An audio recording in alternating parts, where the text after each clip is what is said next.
Good evening, everyone, and welcome to tonight's Finance and Investment Advisory Committee.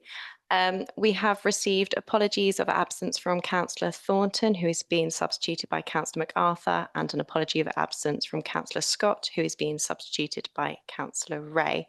The first item of business is the election of chairman. Do I have a nominee? Councillor Maskell? I'd like to propose Councillor Grint as chair. Thank you. Is that seconded? Thank you. Are there any other nominations? Please, can I have a show of hands for Councillor Grint as chairman? That is, are there any against? Any abstentions? Therefore, Councillor Grint is hereby elected as chairman of the advisory committee.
Before we proceed, could I just say I'm very grateful for your continued support for me as chairman of this committee.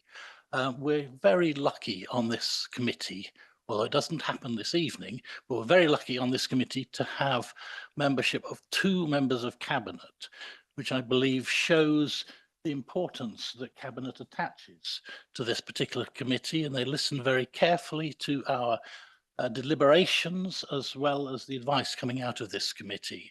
And we need to reflect on that and take it very seriously as we deliberate all the items on the agenda this evening. But thank you very much for putting me back in this chair. And let me proceed to the next item of business, which is, we've got so many papers here tonight, difficult to keep track of them all. I'm going to get lost at some stage, but election of vice chair. From the chair, I should like to nominate Councillor Maskell as vice chair of the committee. Do I have a seconder for that? Happy to second. Thank you very much. Those in favour? Any other nominations? No, let's proceed to a vote then. Those in support of Councillor Maskell as vice chair? Any against? Any abstentions? That is carried, pleased to say. Let's proceed to the rest of the business. Thank you very much, Charlie.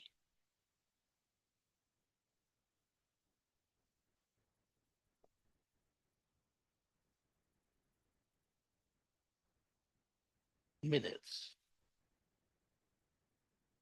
To agree the minutes of the meeting of the committee held on 7th of April 2026 and the 12th of May 2026 as a correct record. Anybody got any queries or questions about the minutes? Councillor Lehman. Thank you, Chair. Is it possible to raise an issue that is in the confidential set of minutes, or how could one do that?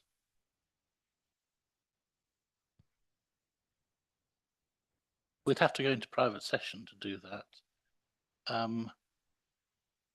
I've seen correspondence in advance of this meeting which has raised questions about the minutes, and although, well, let me just say I have some sympathy with what has been raised in questions about the minutes, but on the whole I feel that the minutes are an adequate reflection of the meetings that have been held, and in particular the the minutes have accurately summarised the conclusions of those meetings. But does anybody else wish to make any comments about the minutes? If not, let's move straight to a vote. All those in favour of agreeing these minutes? So several people are not voting. Is that because you were not present at the meeting? I'm only not voting because I I was wasn't not present present. either. Right. I'm told you can still vote even if you weren't present at the meeting. However, I also respect. Legal advisor.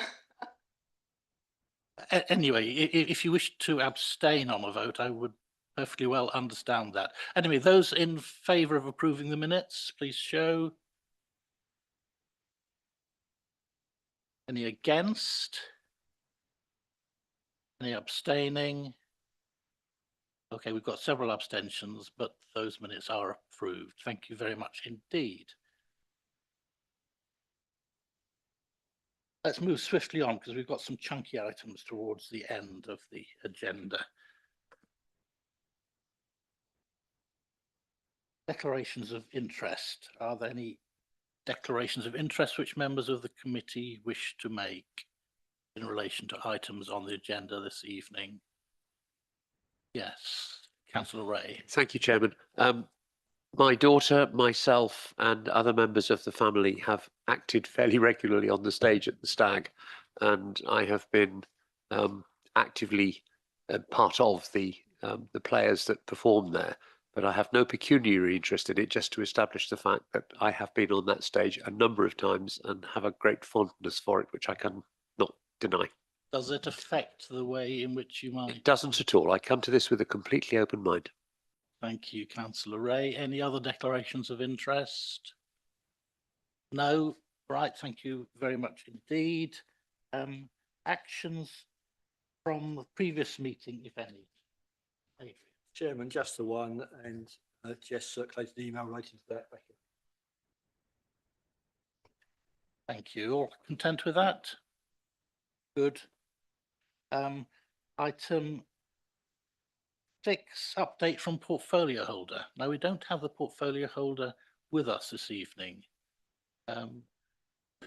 Is Councillor Maskell, would you be willing to? Chair, I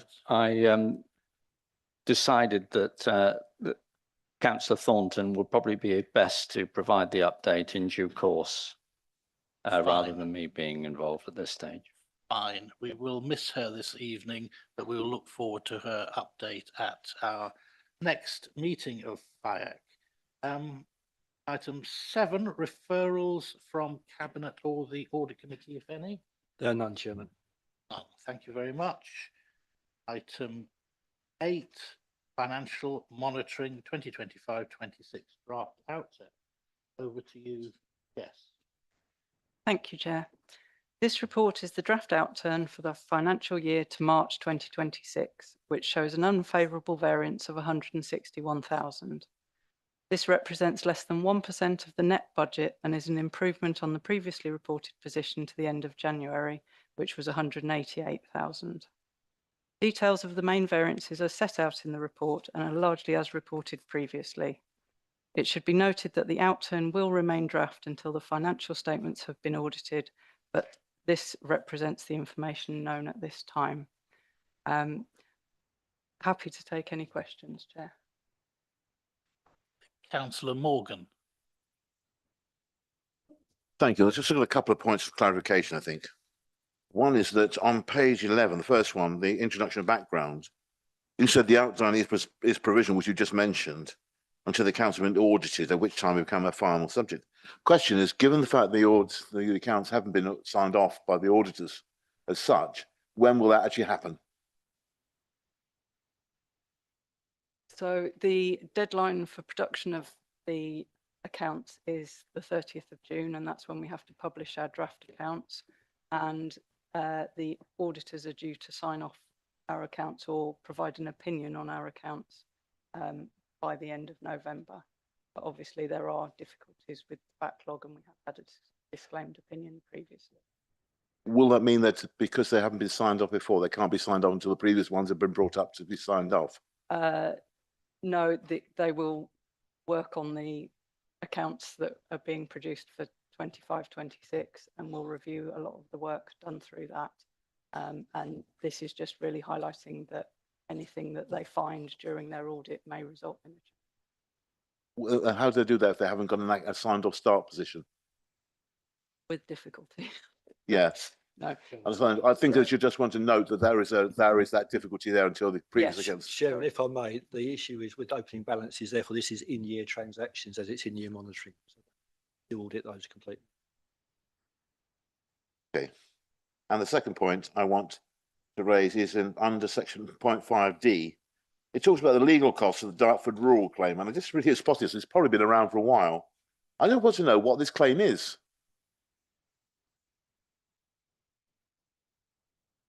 Light on that.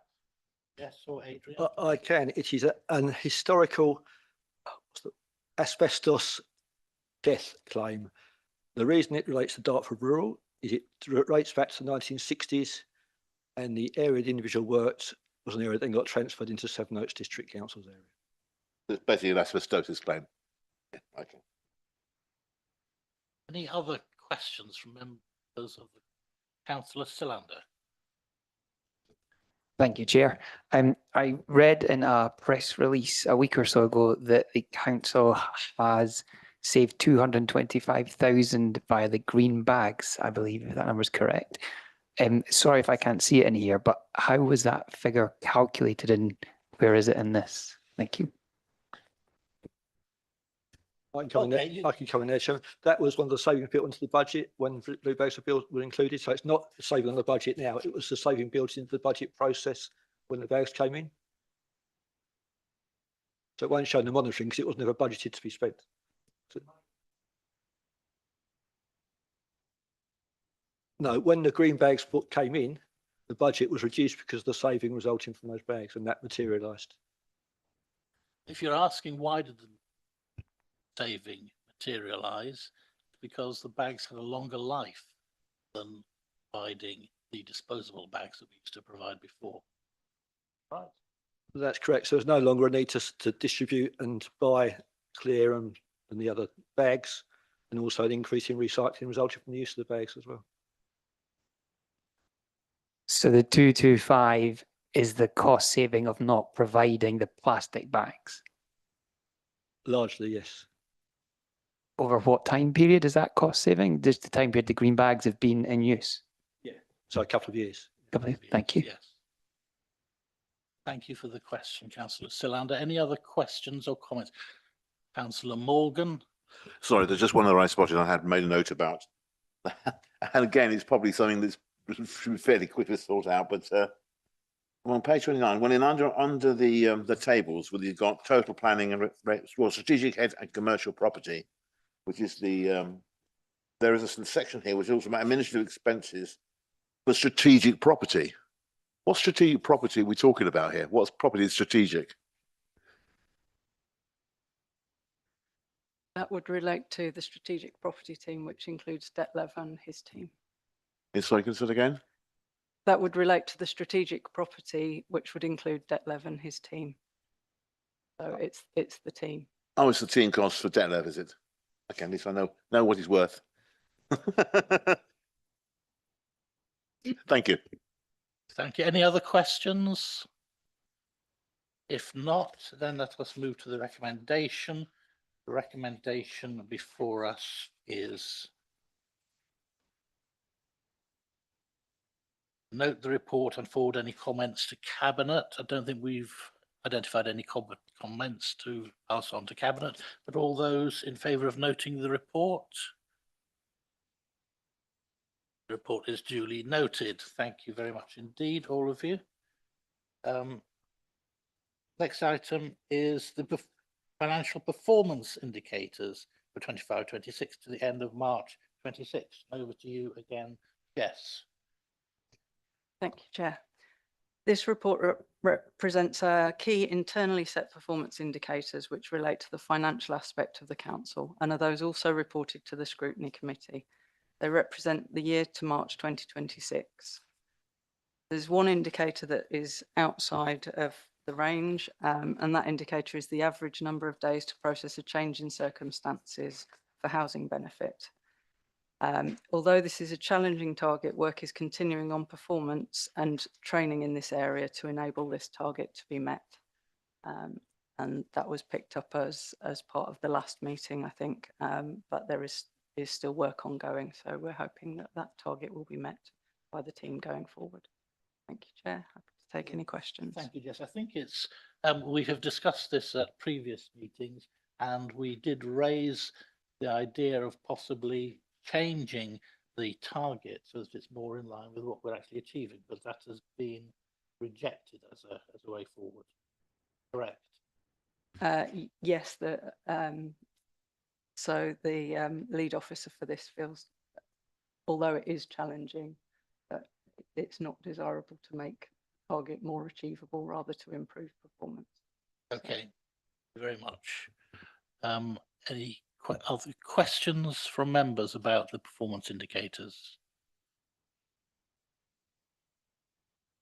All right, I don't see any hands. Then the recommendation for us is that the report be noted. All those in favour? Thank you. The report is duly noted. Let's move on to item 10. It's the first of the more challenging items.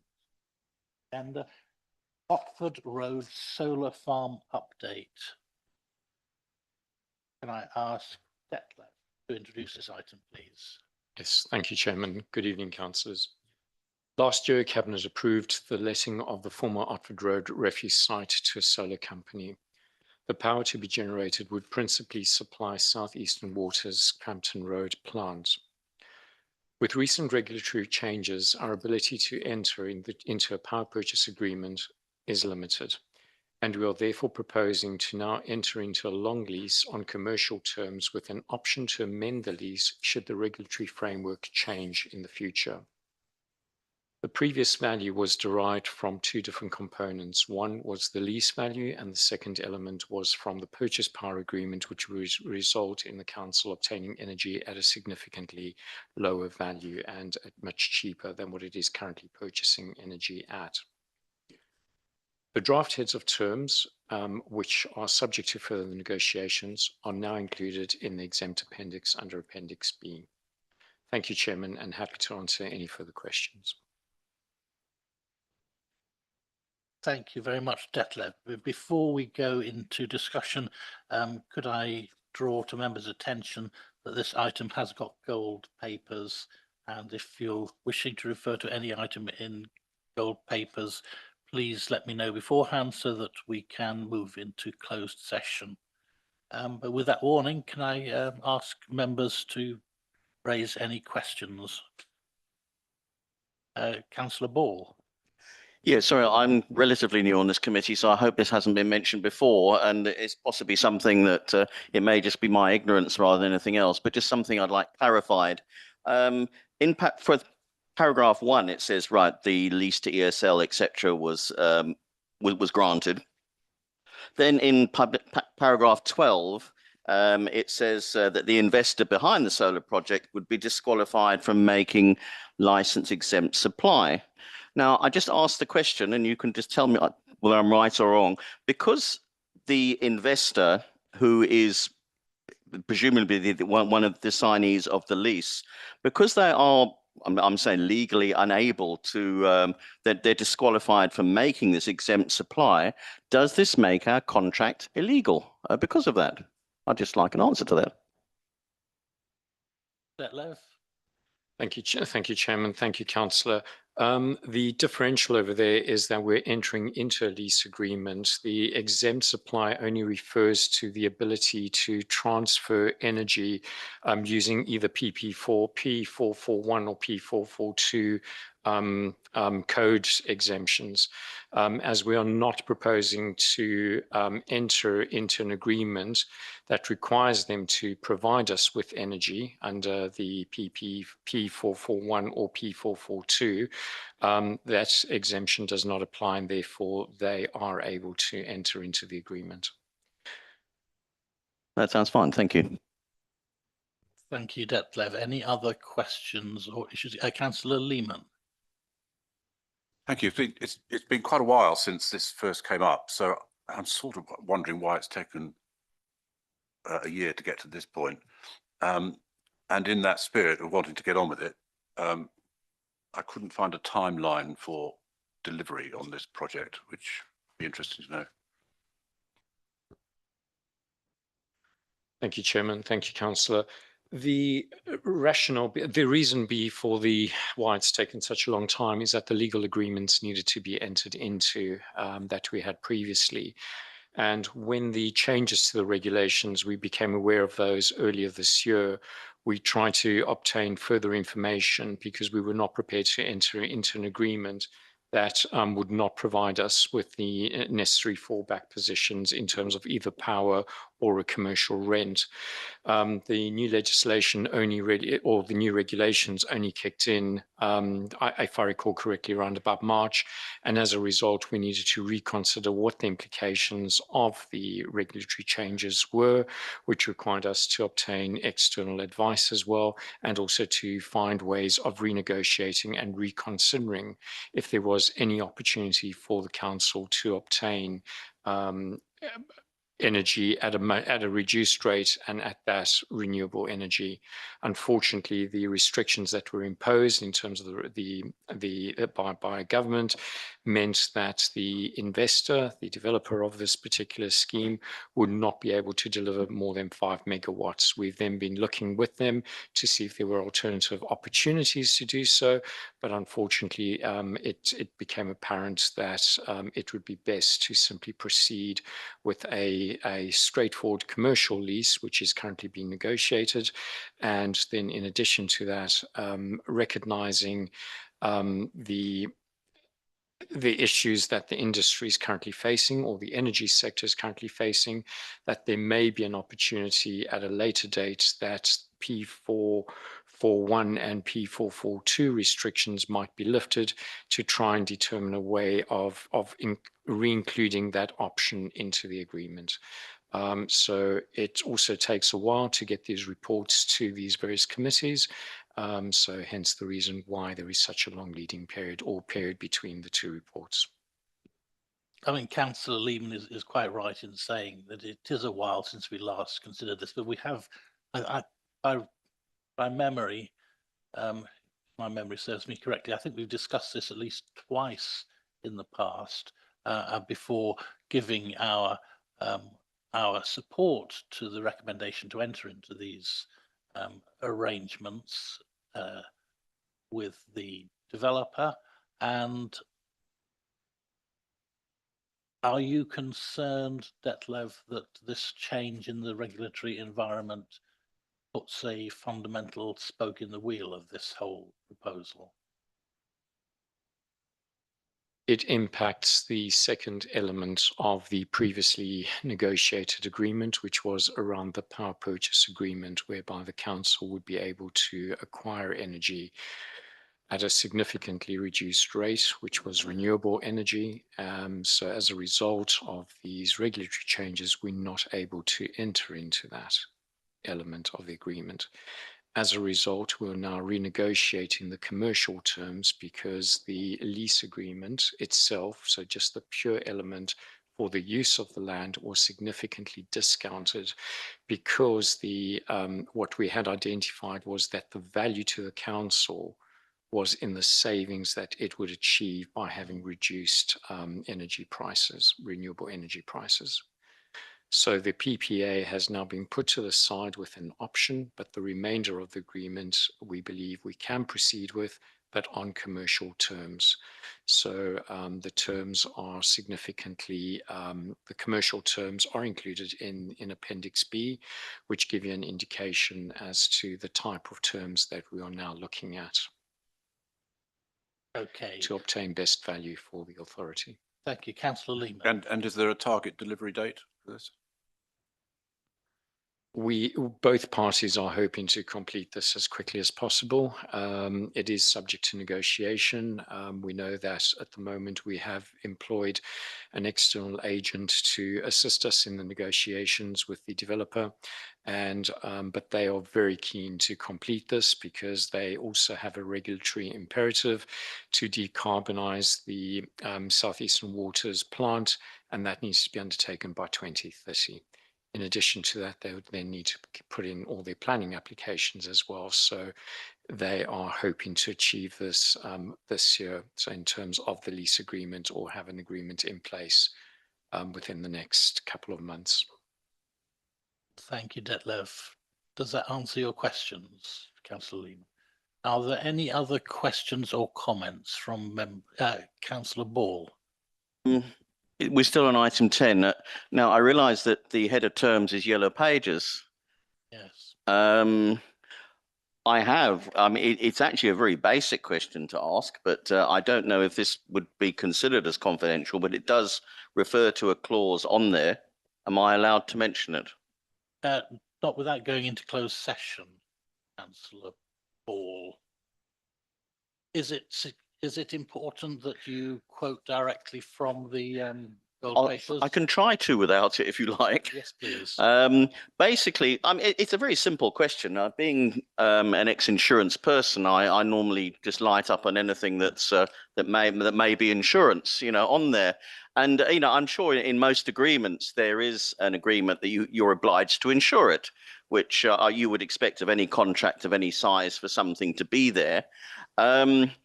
It's just there's a clause somewhere which says something about that the one side of the contract, it can be cancelled if there is damage to it, that it's not economical to repair. But surely if you have insurance, that sort of instance shouldn't really occur. Do you wish to comment on that, Detlev?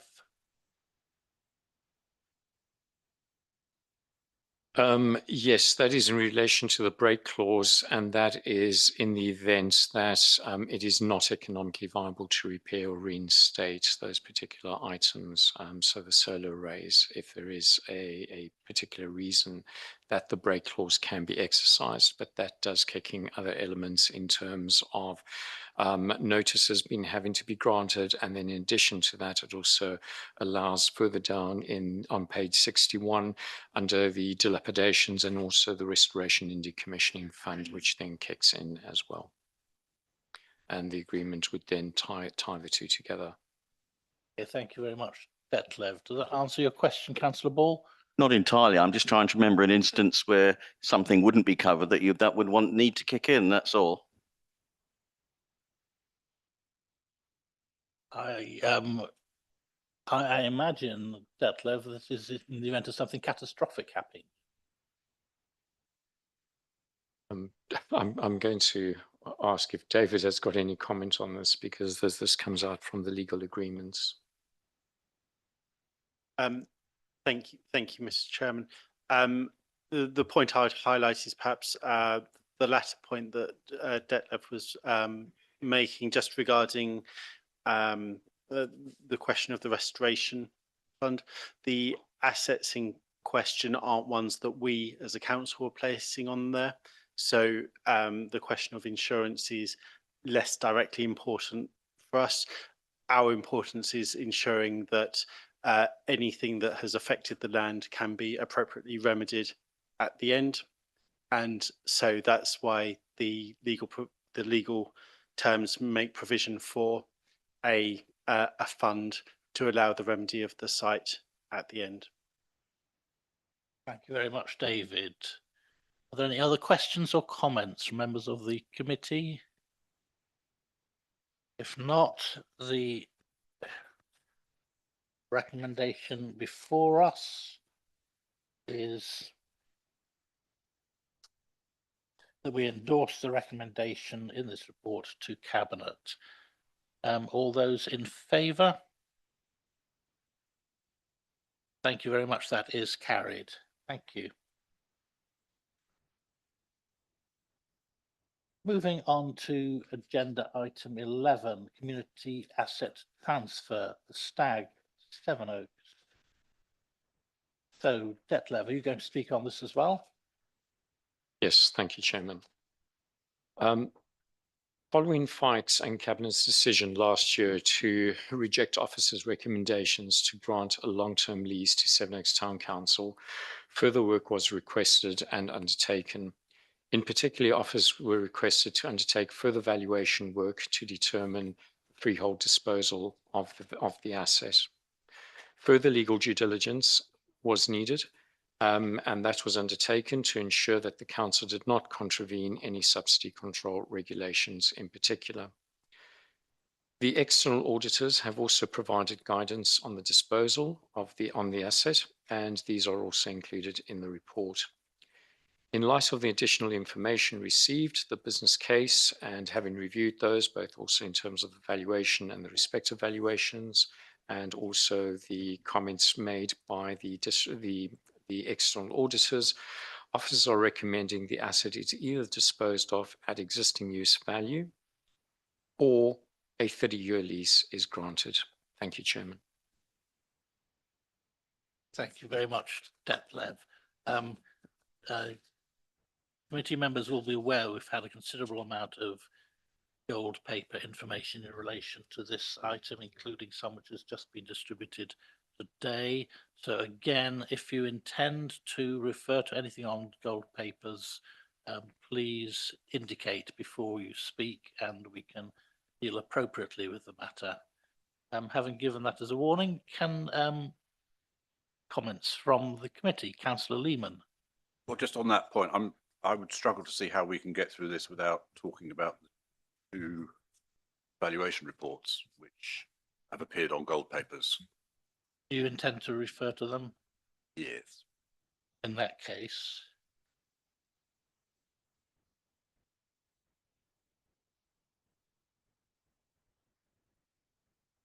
okay. Okay, so the advice is that we should first of all tackle any issues which can be dealt with in open session before moving on to any items on gold papers. So are there any matters that we can deal with in open session that members wish to raise? Councillor Lehman again. Okay, I was only going to raise 3 points. I'll raise 2 now. Because there are hundreds of points we could make, but firstly on the history of this, because there are new members on the committee, and to remind everybody that when this committee met in September last year, I think you'll recall, Chair, it agreed unanimously that it would be in favour of a transfer of the freehold, and it recommended that to be done at no cost. Yet it didn't really spend any time discussing the 100-year lease proposal. Nor did the Cabinet. I just think it's quite important to register, because I went back to the minutes, that the Cabinet only decided to defer the item when it met following the FIAC meeting. As far as I could see, it took no decision. It might have had lots of discussions in private, but in the public session, it simply deferred consideration of the matter, which it's entitled to do. So my question, and perhaps you can give us some guidance later on, is in principle, it seems to me those 2 options are live, both the 100-year lease option and the zero cost transfer option. And my question would be, how do we as a committee, if we want to, support getting them back onto the agenda for the Cabinet to consider when they meet next week? My other point was going to be about legality.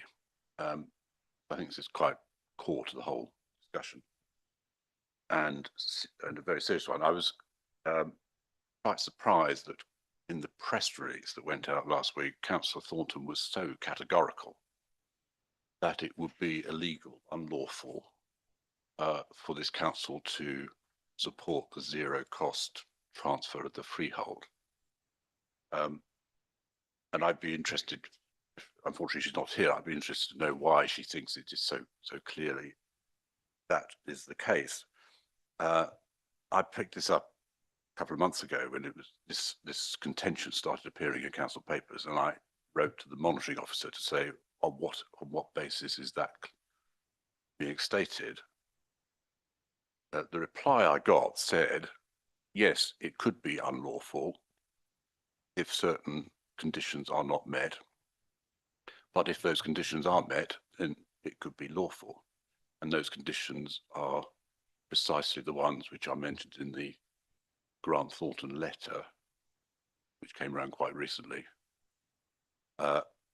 which shows that it provided that the council does things properly, that it has a convincing case, that it's thoroughly researched all the arguments, that it can answer the why now question, which they say is the toughest to meet, then a transfer of the freehold at no cost is perfectly legitimate and doable. My view is that we can answer all those questions, that the material before us gives us ample evidence and answers to all those questions, and therefore the no cost transfer should remain on the agenda for the Cabinet to consider when it meets next week. Thank you, Councillor Leam. I should have said earlier, I'm very grateful that so many members of the committee submitted questions and or comments in advance of the meeting. It's extremely helpful when you do so. It enables those issues to be fully explored prior to the meeting and enables us to ensure that we get proper answers in relation to those questions. On your main point, you've talked about a 100-year lease, which was certainly something that was on the table when we discussed the matter back in September last year. I can't remember, were you a member of the committee at the time? But you attended the meeting, did you? Right, okay, yes. That is not ostensibly on the agenda this evening. What is on the agenda as a proposal is that there should either be a transfer of the freehold or the granting of a 30-year lease. However, I am willing to hear from members of the committee who wish to speak outside those sort of limitations and wish to make proposals for discussion that go beyond what is proposed in our papers, in order that we can give our best advice to Cabinet. So thank you for your... Right, I'll ask Sarah to come in here first of all. If I may, Chair, and it's just to correct kind of the what was tasked to officers following September's meeting last week, so the last September. So the cover minute from when we presented the stag was that it was recommended to Council that the Stag Community Arts Centre to be disposed of by way of a community asset transfer to Sevenoaks Town Council by the transfer of the freehold, subject to further consideration by Cabinet and further analysis of the legal risks or the risks raised by the external auditors, Grant Thornton, before Cabinet makes a formal recommendation. So that's the basis of what we're bringing tonight. So it wasn't around a nil value. It was more looking at the advice that Grant Thornton had presented in September, and that's what officers have attempted to do this evening via the report. Thank you. Thank you very much, Sarah. Councillor Maskell, you wanted to come in. Thank you, Chair, and thank you, Councillor Lehman. The issue, as far as I'm concerned, is that you made various statements there. You didn't ask the questions from officers and the reasoning why we did not go down the 100 years lease. You identified that there were no reasons why the 100-year lease could be made, and you also said there were no reasons why we couldn't go down the route of giving away the freehold, and there were no legal reasons for this. That's a statement that you've made, and people in the gallery may well believe that. But I think it would probably be a good idea to ask the question of our legal team and officers. The response to that is that was examined by Cabinet in due course. legal advice was asked for and was obtained. And on the basis of that information, it was clearly identified that both routes were not routes in which we would travel down because of that advice given. So I think it's very important if I ask that question of officers in relation to those two elements, before, so that people in the gallery understand that they have been assessed and addressed appropriately, not inappropriately, as you kind of left it for people to feel. Thank you, Chair. Thank you, Councillor Maskell. Any other comments or questions from any other members of the committee? Councillor Silander. Can I ask that question then? What is the legal reason it cannot be transferred for free? I'm looking at you, David. Can you, or to Detlev? Thank you, Chairman. Thank you, Councillor. The transfer of the asset needs to be reviewed in terms of all its aspects, not just one particular element. And it's a combination of both the advice that was the guidance that was received by Grant Thornton, the subsidy control advice that was received by external legal advisors, and then in addition to that, also the valuation advice that we received. So that needs to be considered in context in terms of all of those elements which come together, and also within the context of this being a potential asset that could actually be disposed of on the open market, and there would be interest from the private sector as well, were they to put in a bid for this asset. So that needs to be considered in its entirety. Okay, thank you very much, Detlev. From my perspective, I think there are, as you've just rightly said, a number of interlocking features in relation to the proposals before us that need to be looked at in the aggregate. One of which hasn't really been mentioned here, but it's an issue which has come up at FIAC in previous meetings, in several previous meetings, about some of our major development projects which have not turned out quite in the way financially that we had hoped for, because we felt, in fact, there had been a degree of optimism bias in the way we had first looked at some of our development projects. But the net result of that has been that as a result of losses on some of our development projects, I'm looking at Adrian here, there's something of a black hole in our finances. I'm not sure if that's the proper description of it. No, Adrian is saying no. Okay. Nevertheless, we have incurred losses on some of our capital projects, and we need to be mindful of what it is that we're handing over to our successor unitary authority in terms of making an adequate handover to our successor. I'd like Adrian to come in and correct me in what I've said. Thank you, Chairman. Firstly, I'd like to tell you there's no black hole or any coloured hole in the council's finances. I think looking at the other capital schemes we've had and various other things, I think one thing members have highlighted is around the governance of the council and the different schemes, etc., etc. I think it's important to highlight the governance issue regards to community asset transfers as well. Members agreed disposals policy, and therefore they agreed that should apply not just to ones outside their wards, not ones in their wards, but across the council. Also regarding governance, governance is owned by senior officers and all members of Sevenoaks District Council. Therefore, all members of Sevenoaks District Council should also always act in a way that considers good governance for Sevenoaks District Council and any successor authorities. Therefore, in my view, the proposals put forward in this paper today are extremely fair and ones we can get through the external auditors. Other proposals discussed before, I think, are less likely to. Thank you, Chairman. Thank you very much for correcting, Adrian.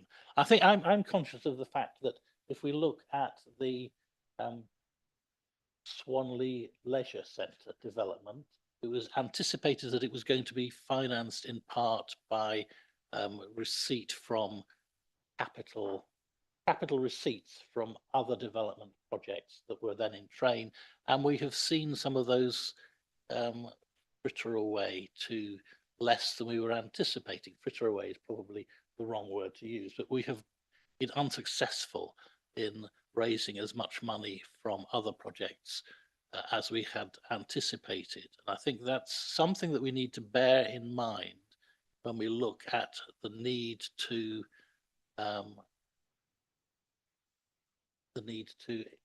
obtain capital receipts where we can in an appropriate way. That's the context in which I think we should be looking at the matters before us tonight. But I'd like to have any other comments. Councillor Silander. Thank you very much. I understand that argument, and having lost a piece of land in my ward, which equated to the cost of building car parks in Edenbridge about 2 years ago, I remember being very frustrated. I understand the principle. What we're effectively equating here is selling the stag to pay for a drive-through, which I don't think makes much sense. And in terms of the duty of members to represent, I forget the exact phrasing, governance, there's not a single person I've spoken to my ward who would agree with charging for the stag. So where the duty lies between good governance for the district, and we repeatedly hear citations in this room about the residents' view, I challenge any single person to tell me they've spoken to a resident who said that's a terrible idea to transfer that for free.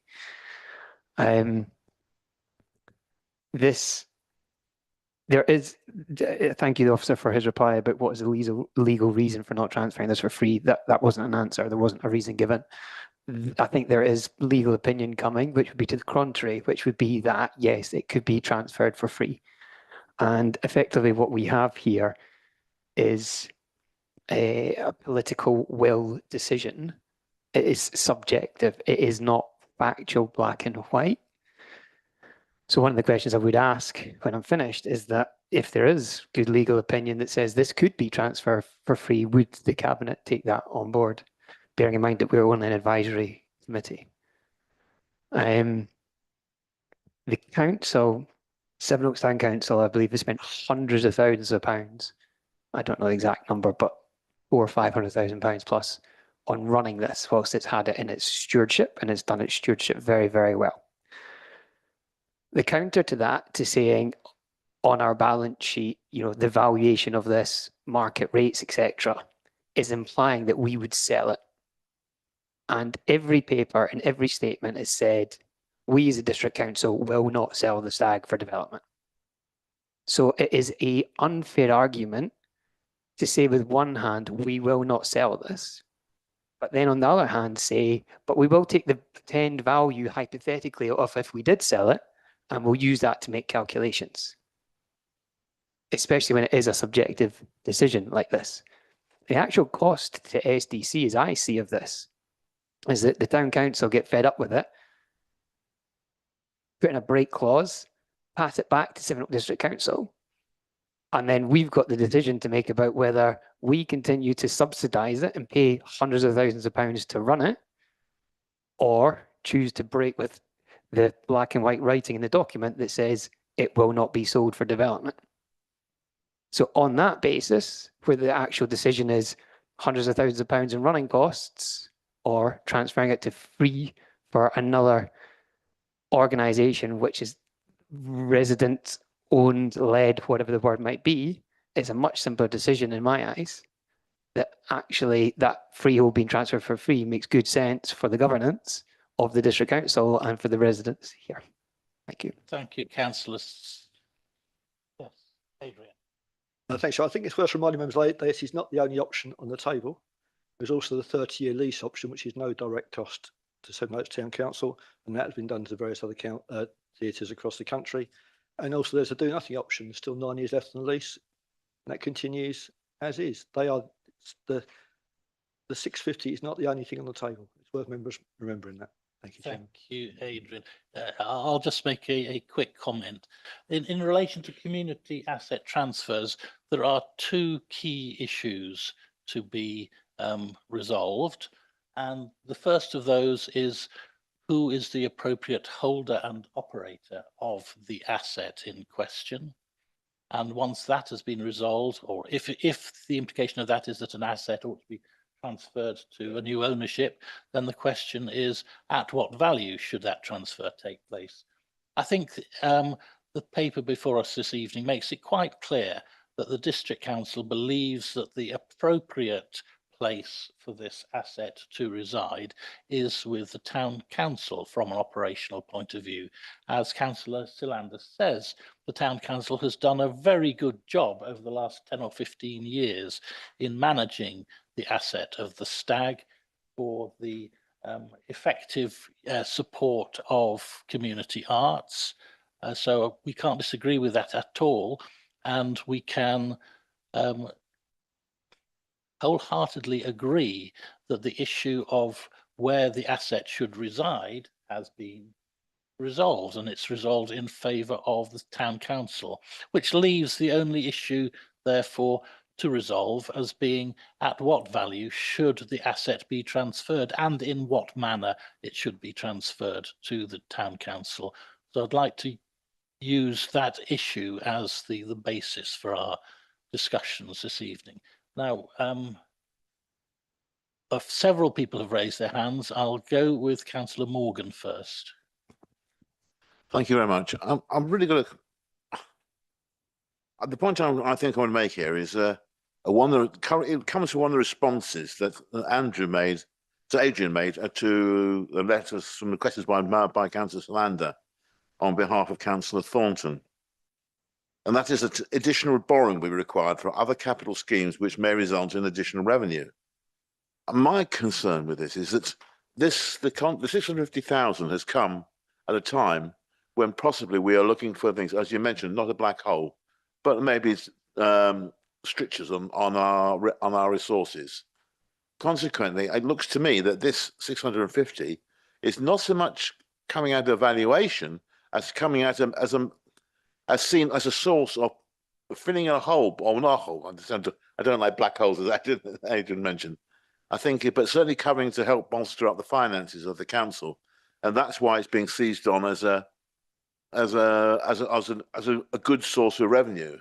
But the bottom line here is, I think, this is a community resource. The government's position on community on transfers was things should go to the natural home where they can be run. Well, we agreed that and I'm glad to see we have agreed it's not going to be sold.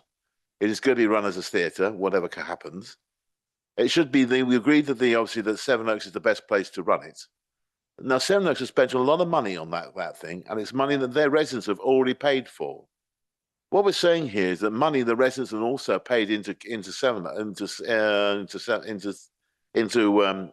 Town Council, if it's 650, so they should pay for it again. Effectively, we're asking them to pay, having paid money already to run it and sort of keep it going. We're now being asked them to pay for it again by putting money up front and paying for the 650,000, which was coming down the line, and on a basis that looks like this is money that the council actually needs to keep itself going. I think as members, we should ask ourselves, we're here to serve the needs of our residents. We are custodians for the future. The Stag is something that should be there for the future. It should be passed across on the basis that it's economically sound to run, not putting heavy costs around its neck from the start, which will make it very difficult, A, to raise the money for it, or B, to maybe, or they will suffer from a long going because it's to pay off or however the money is raised. I think this is a very bad move by the council to go down that route. So that's my view. But so what is your personal recommendation? My personal recommendation is that it should be passed across as for at face value, as for free. Money has been spent on it. Sevenoaks Town Council has invested heavily in it. They've shown the complete capability of running it. They should be given it the chance to carry it forward. Okay, but you're obviously aware that the District Council has employed valuers without going into the basis of the valuation, they have come up with a valuation of the asset, which I would suggest cannot simply be ignored. No, I agree you can't be ignored, but there are alternative possible legal interpretations on this, which need to be explored. But the point is also, we've never seen what questions were actually asked. Because whatever, depending on what you ask, maybe it was what the answer comes back. Asked of whom? Of the law, external auditors. I'd like to know what the ground rules were for when the audit was done and the valuations were done. Can we have a paper that says how they were authorised? What were the specifications for how the valuation should be done? Or was it completely and utterly free? Because we're talking about comparing things, you know, that we are not the same. Councillor Morgan, I think we've got plenty of papers before us this evening which can help address those issues together with the questions that have been raised in advance of the meeting and the answers that have been given to those. Councillor Maskell, you wanted to come in. Yes, I just wanted to come on the giving the freehold away element for nothing. Cabinet has come to the conclusion, listening to all the advice, that this is not a way we can go down. We have explored, we have asked the questions, we've explored all of the various avenues. We've also been provided with a huge range of so-called similar exchanges in terms of theatres up and down the country. I have asked officers to investigate these various transfers, which apparently were free and were given away. And actually, we have not come across any similar kind of exchanges, theatres to any other authorities or unitary authorities. And believe me, I've looked. And I've looked to make sure that we aren't missing something legally. We come to the conclusion, and we keep on coming to the conclusion, that the advice we're being given is clear. And that's why we've arrived at this position here. And of course, we also have identified that this isn't the only way of moving forward and transferring the asset in terms of financial. We've put in here, and we've extended the opportunity of a 30-year lease on the theatre, which provides those opportunities for investment that the town council have actually asked for. So it's been fully explored. So we've come as a result with every intention, as we keep on saying, every intention of ensuring that the town council continues to look after this asset, because they've done extremely well. We are doing it within the boundaries of which this authority is able to operate. Added to which, I just want to add one other thing. This asset isn't owned by the people.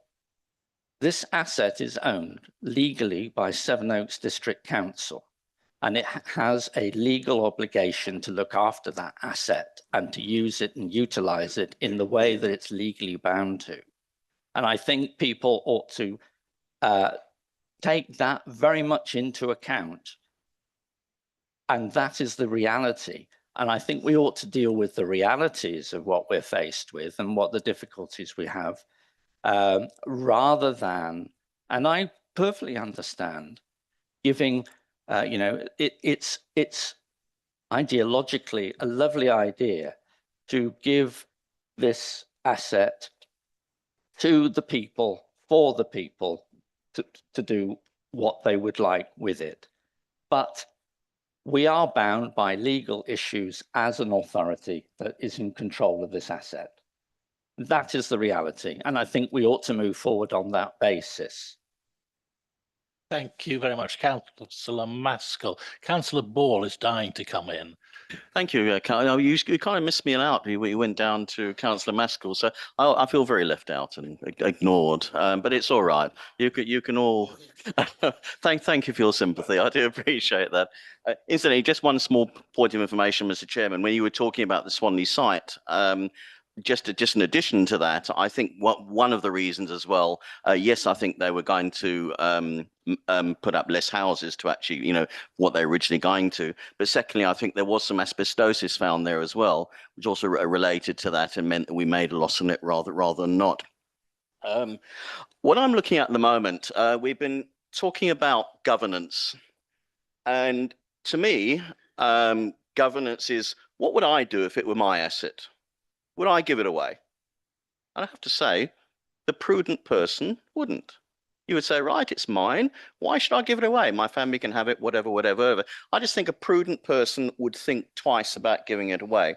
I think we all realise that Sevenoaks Town Council are doing a good job on it, and what's on the table is a 30-year lease or giving it away. But should SDC give it away? Is that prudent? At this stage, I look at, again, when I'm trying to do a balancing act, like I sometimes do at Development Management Committee as well. I think, what are the pros? What are the cons? I look on the side, should we do the 30-year lease? I have the auditors broadly saying that we probably should do that. We have a legal opinion that say broadly we should do that. And what have we against that at this stage? Besides the people that might have signed something to say they don't want it. We have legal advice that Councillor Solander that might be coming, but do we have it here? I'm afraid we don't seem to, from what I can see. And at the moment, I feel that I can only vote on what I can see. You know what may or may not come tomorrow. I can only see what's here. So all I can say is I'm prepared to listen to what everybody else has to say, and then I'll make a decision. Thank you. Thank you very much, Councillor Ball. Before anyone else comes in, I want to raise another issue which hasn't yet been raised by anyone. I thought it would be. I think it is somewhat disappointing that this matter is coming before us at FIAC without the District Council having reached agreement with the Town Council about arrangements for the transfer of the asset. I think it would be much simpler if we were being presented with something which represented a deal and asking us if we would rubber stamp it as a proposal. But instead, we're being asked to look at proposals from the District Council's side only. We're not being asked to comment upon the Town Council's side. And I think, and this is subject to what anybody else on the committee wants to say, I think it would be helpful to take stock of the fact that there's value information from the Town Council, which I don't wish to go into in detail because it's on gold papers, as well as there being valuation advice from the District Council. And the way I look at the figures is there's not a million miles between the parties in terms of the valuation of Stag. There is a difference, but it's not a million miles. And I would have thought that we should ask ourselves the question, is there scope for the two parties to come together and agree a valuation figure at which the asset might be transferred? I want to put that out there for comments from members. Councillor Lehman, do you wish to comment on? Well, I only didn't make it because I was making that point because I was saving it up for later. But I think as we are an advisory committee, my very strong advice is that at some point, and the sooner the better, the elected leadership of this council has to meet with the elected leadership of the town council, and they have to reach some sort of agreement, whether it's, and they'll discover whether the freehold transfer is viable, because there are lots of questions to be asked from both sides, or whether the leasehold transfer is viable with all the restrictions and the uncertainties that creates. So I don't think you can do this just as one party. So I agree with the point you made. The other part is Councillor Manston is desperate to get in. So just pass that on. Thank you very much, Councillor Lehman. Yes, where is Councillor Manston? Is she a member of the committee? In that case, I shall allow her to come in here. Are we going to be able to see her? Councillor Manston? Hello, I've turned my video on, so hopefully you can see me. Hello. Firstly, hi. Firstly, thank you for allowing me to speak. What I wanted to just add to the conversation is that I know that Councillor Maskell wasn't able to find any other examples of a community asset transfer like this, and I have found two that that show that a transfer of a theatre to a town council can happen at less than market value, and the transfer can be justified on community benefit rather than capital receipt, and that actually a transitional funding package can accompany the transfer. So just briefly, the two examples are firstly Sedgemoor District Council, which transferred the Princess Theatre for £1, and they actually provided a £90,000 transitional subsidy with that. And the other example is Worcester City Council, which transferred the Swan Theatre in 2025 to Worcester Theatre's Charitable Trust for £1 plus a £50,000 transitional subsidy. And that theatre had an existing use value of £1.6 million. And I believe that an undervalue, if it's less than £2 million, can happen without Secretary of State consent. So my specific question around that is whether this is really a case that the Cabinet doesn't wish to do so, as opposed to that there is a legal reason for us not to do so. So I just wanted to ask, whether it's possible for us to get clarification of whether it's, the reasoning as to why that. Thank you very much, Councillor Manston. Very interesting, those two examples. Any other members of the committee wish to come in with comments or questions? Councillor Silander. Just one question is that we don't know the legal consequences if we did pursue this route. I sat in a committee last week where we decided the right thing as a committee was the legal consequences of potentially 400 grand to pursue something we thought was in the residents' interests.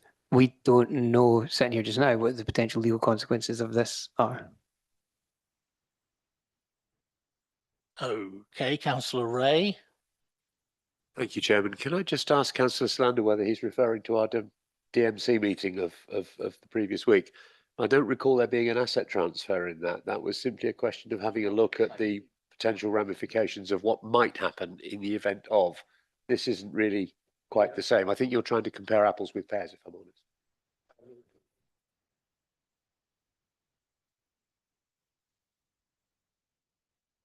Last week we were told legal, and we were told the consequence was 400,000, and the decision was still taken that was worthwhile pursuing that. I think we're straying somewhat outside the parameters of. That was the point I was trying to make, Chairman.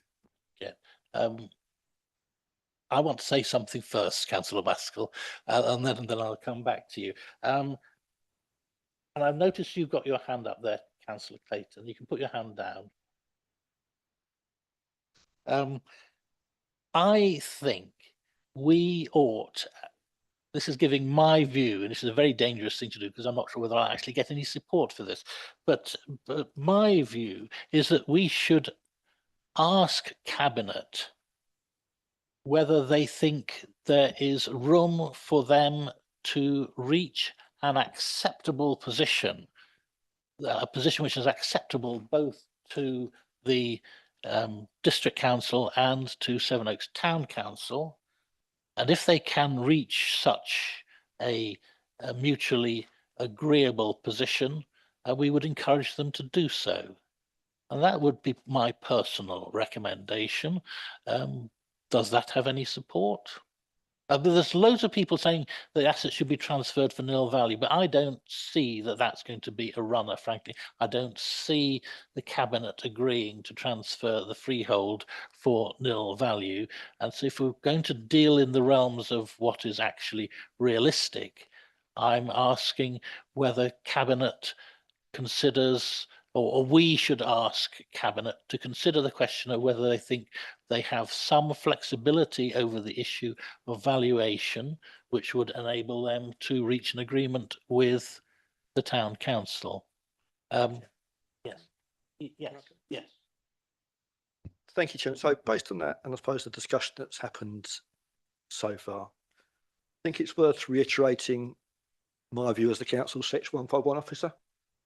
And also we're having discussions with Grant Thornton, obviously, and the other officers as well. As we say, a lot of officer time has been spent on this one community asset transfer over the period compared to all the others, which is quite time consuming for a lot of people, obviously, here in that Sevenoaks Town Council.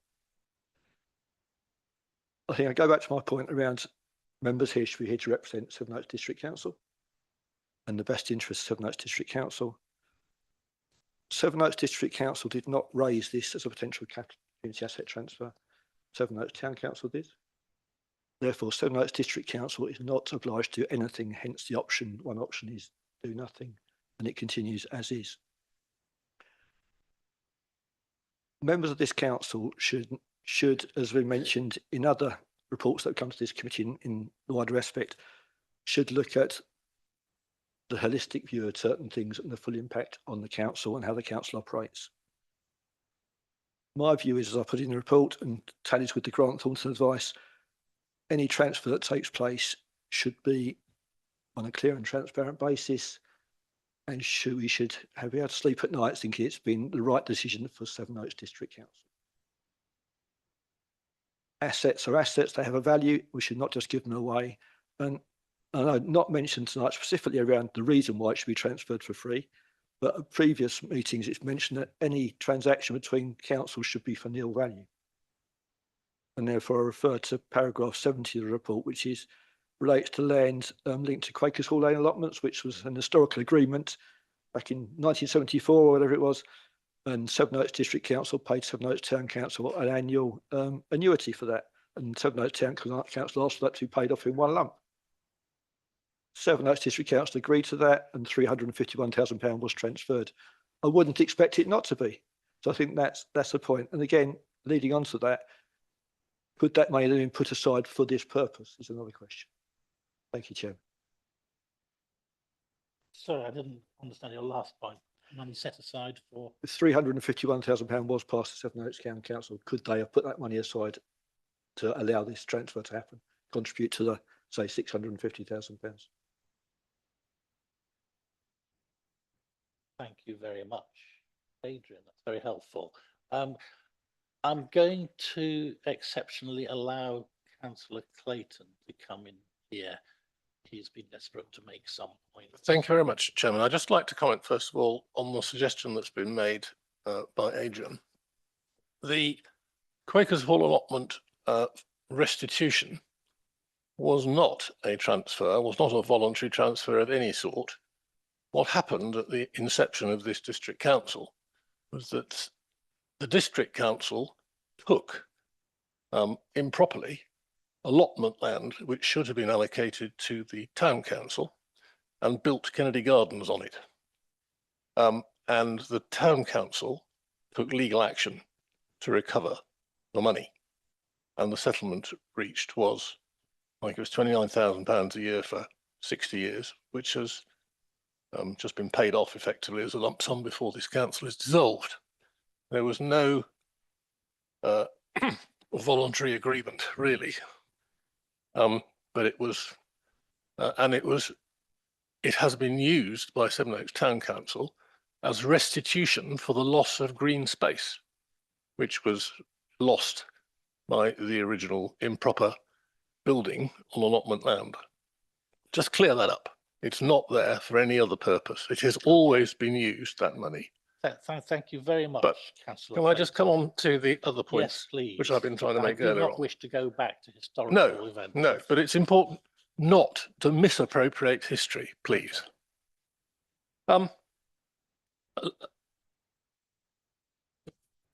Reference has been made to the amount of money that Sevenoaks Town Council has ploughed into the stag. It's about £600,000 in net present value to support its operations.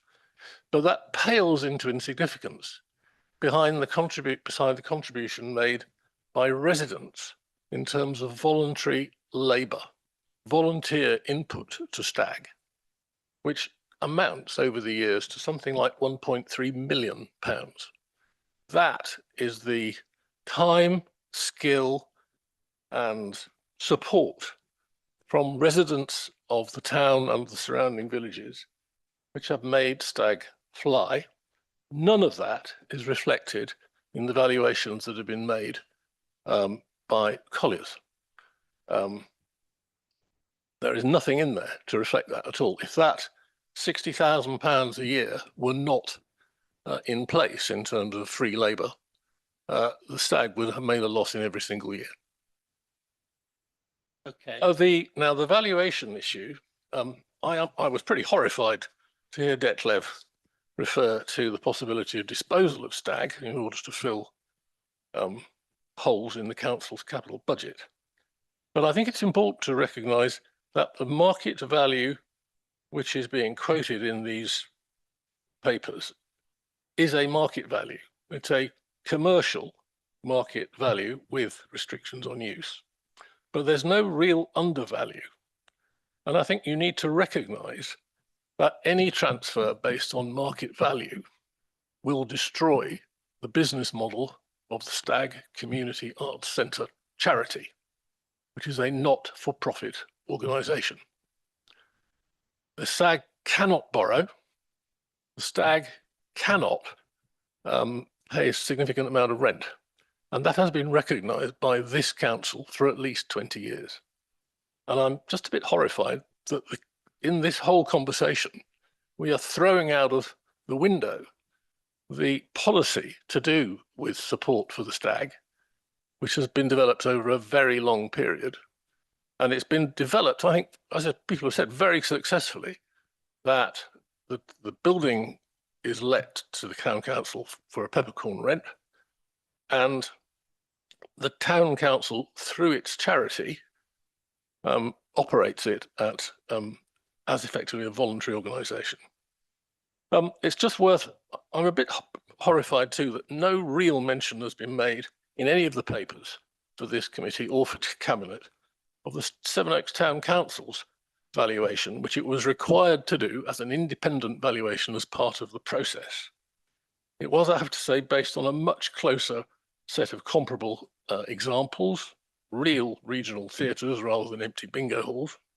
It was independent, and it concluded that a real undervalue would be justified on the basis of the benefits that the operation delivers. I'm also concerned about how we think about best value here.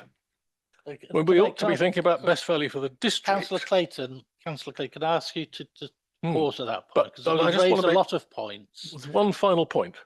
That Quickly. The investment that the town council and Stag wish to make in the building has been on a desk here at Argyle Road for 18 months. This is not something which has just popped up out of the ground. We approached the district council 18 months ago so we could see that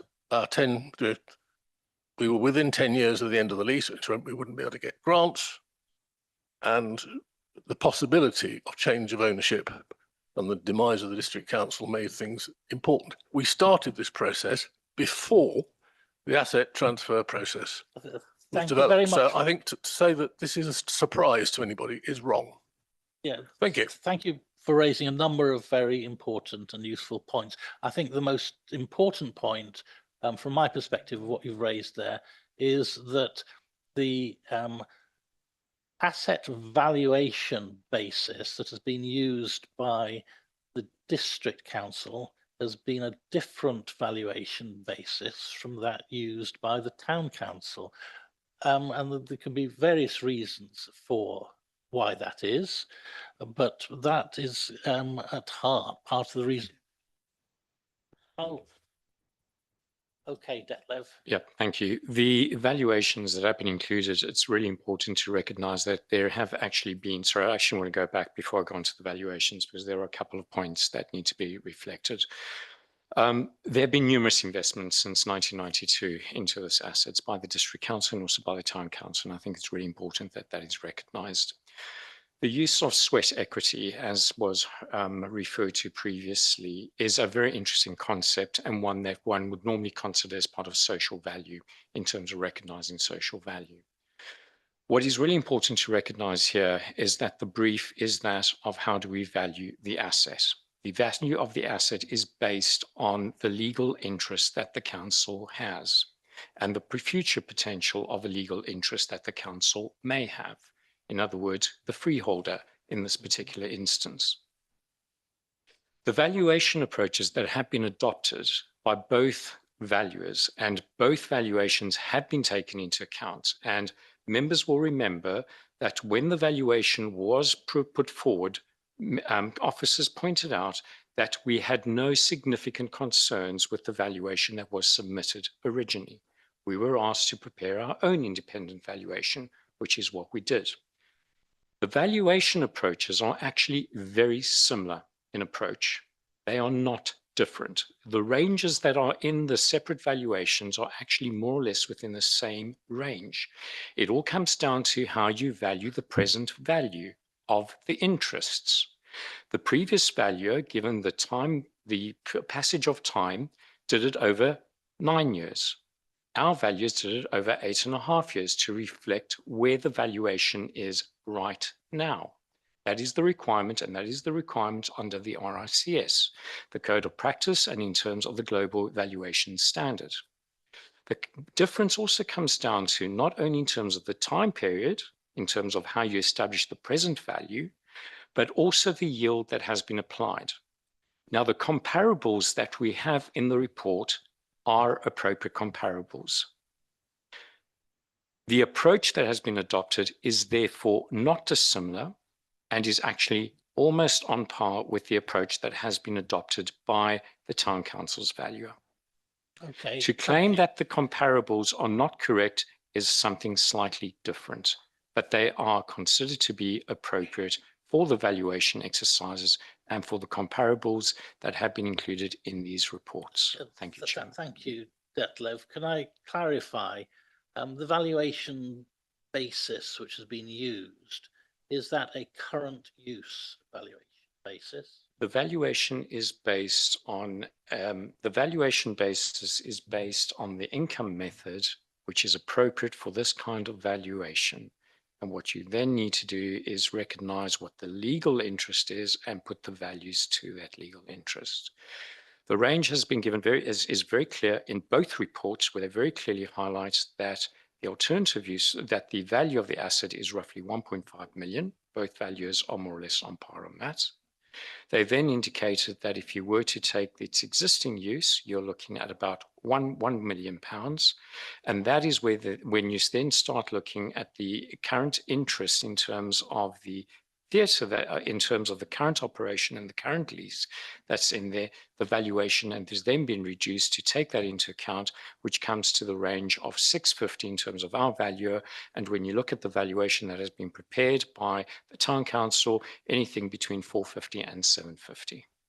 Our value has taken the mid-range on that, not the lower range. Thank you, Detlev.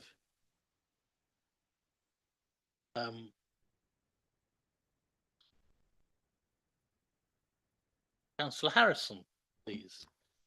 Thank you, Chairman. I just wanted to bring up a couple of things.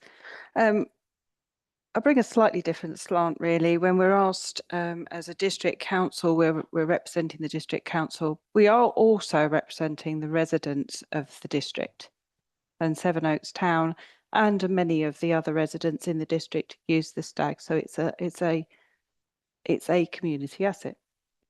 But what I also wanted to, as a question to ask, is should this committee make a recommendation to Cabinet that it is considered for sale or transfer at the given price?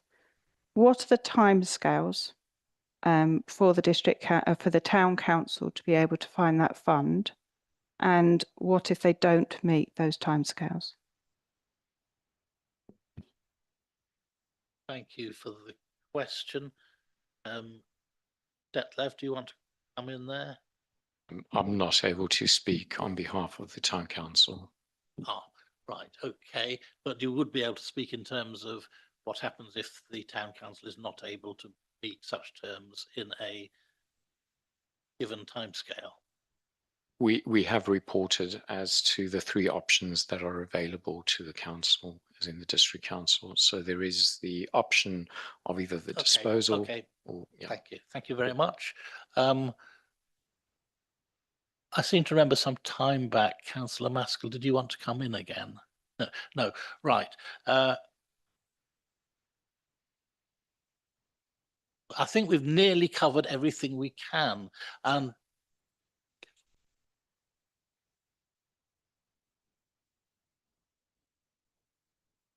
yes, just still relevant, your question right at the beginning, Councillor Lehman, do we need to go into gold papers and discuss the finer details of the financial implications here? I'm happy to discuss them in the terms that we've just heard from officers.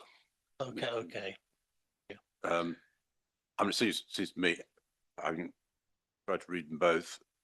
Both reports conclude that the value, the unrestricted value on the open market is less than the 2 million, which is relevant to introduce undervalue. So they both qualify us on those grounds. They both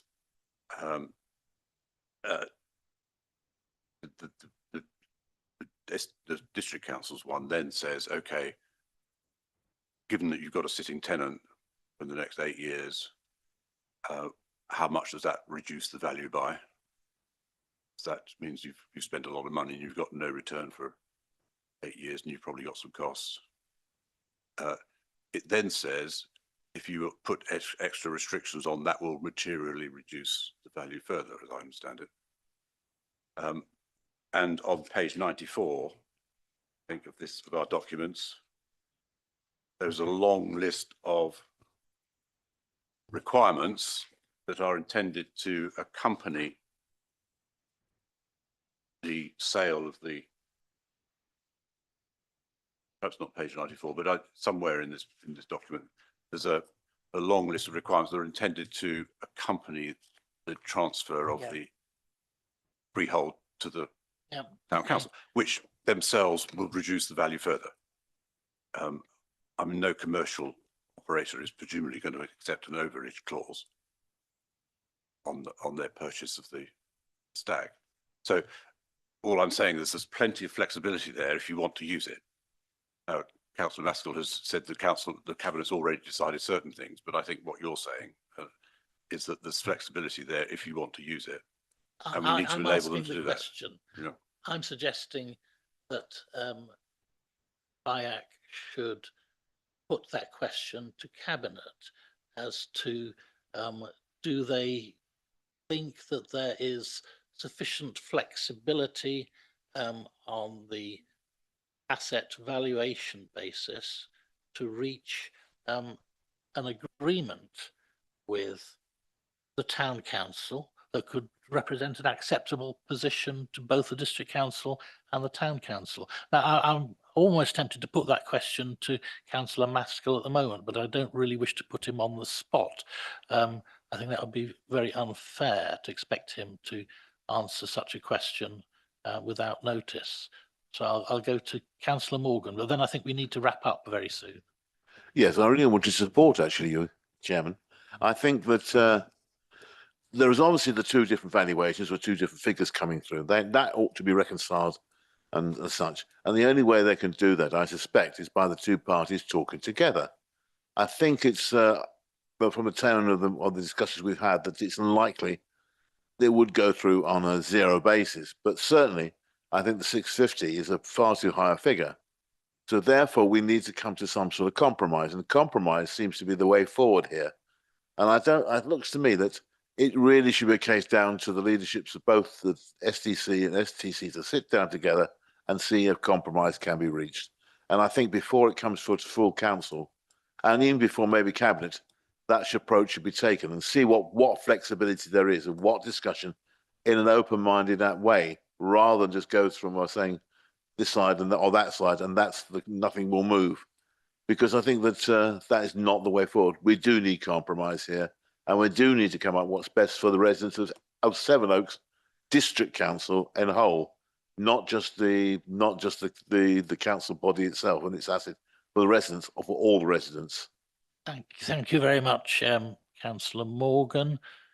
Any other comments? Right, if there aren't, I'm going to suggest, and we've got a specific recommendation in front of us, but I have asked for comments from the membership of the committee on a wider basis, and several of the comments have been along the lines that we should be looking to achieve a transfer of the stag at nil value. But I am proposing that I think it is more realistic to ask Cabinet to look at what extent of flexibility they feel there is, in line with what Councillor Morgan is saying, to ask Cabinet to consider what flexibility they think there is to reach an agreement with the Town Council, and a position which is acceptable to both the District Council and the Town Council. I'd like a show of hands, those who would support such a recommendation coming from FIAC to Cabinet. Those in favour? 1, 2, 3, 4, 5, 6, 7. Those against? Those abstaining? Okay, well that is carried. So I would like that then to be the recommendation which is coming forward from FIAC. It's not in line with the recommendation before us on the papers, but it's that we should ask Cabinet to look at the flexibility that they think that there might be in order to reach an agreement with the Town Council. Have you managed to get that? Thank you. I'd like to go on to the next item, but you have to be very quick if you want to make a point. You've passed this already, Mr. Chairman, that's fine, but should you not have a fallback option on that? And what happens if, say, the two bodies don't agree on something? Then surely the Cabinet needs some recommendation if they can't come to an agreement. One hopes that they can, but if they don't, I think we should have a fallback position, in my opinion. The fallback, as Adrian is reminding me, the fallback is to do nothing. There is still an existing lease in place which runs for another roughly 9 years. So that is a perfectly adequate fallback position. I suspect that nobody would want that here, one way or the other. I think they would either like to have the zero go for nothing, or for the 30-year lease. I doubt if anybody wants the fallback position of just the remaining 9-year lease, because I think in particular it has been mentioned that the stag itself, if they carried on with a 9-year lease, they would find it probably impossible to get any any grants of any kind as well, with only a 9-year lease. But with a 30-year lease, they stand a much better chance of doing so. Yes, well, my belief is that in any discussions between the District Council and the Town Council at member level, that option will quite naturally be on the table if they're not able to reach an agreement on transfer of the freehold. Councillor Maskell. John, just to say that the fallback position is actually on the papers. That's what we're voting for. Yes. Or we're asking Cabinet to consider. Yes. Yes. So, yeah, there we are. I wish Cabinet well in their consideration of how best to take this forward. I'm going to take a short break now because it's far too late already. I want to be finished at 9, but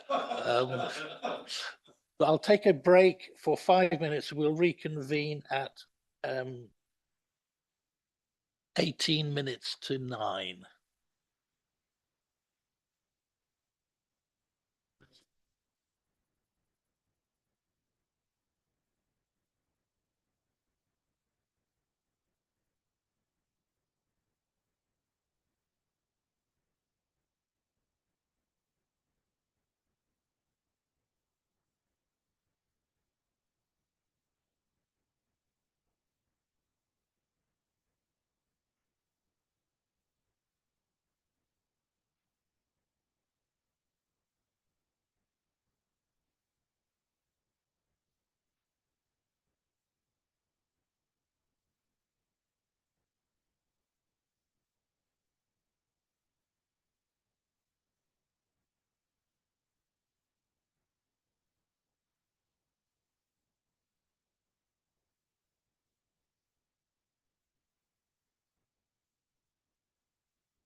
welcome back, everybody. Let's get down to business with the agenda item 12, land east of Sevenoaks High Street. And Detlef, are you introducing this item? Into your hand, straight over Andrew. to Andrew. Thank you.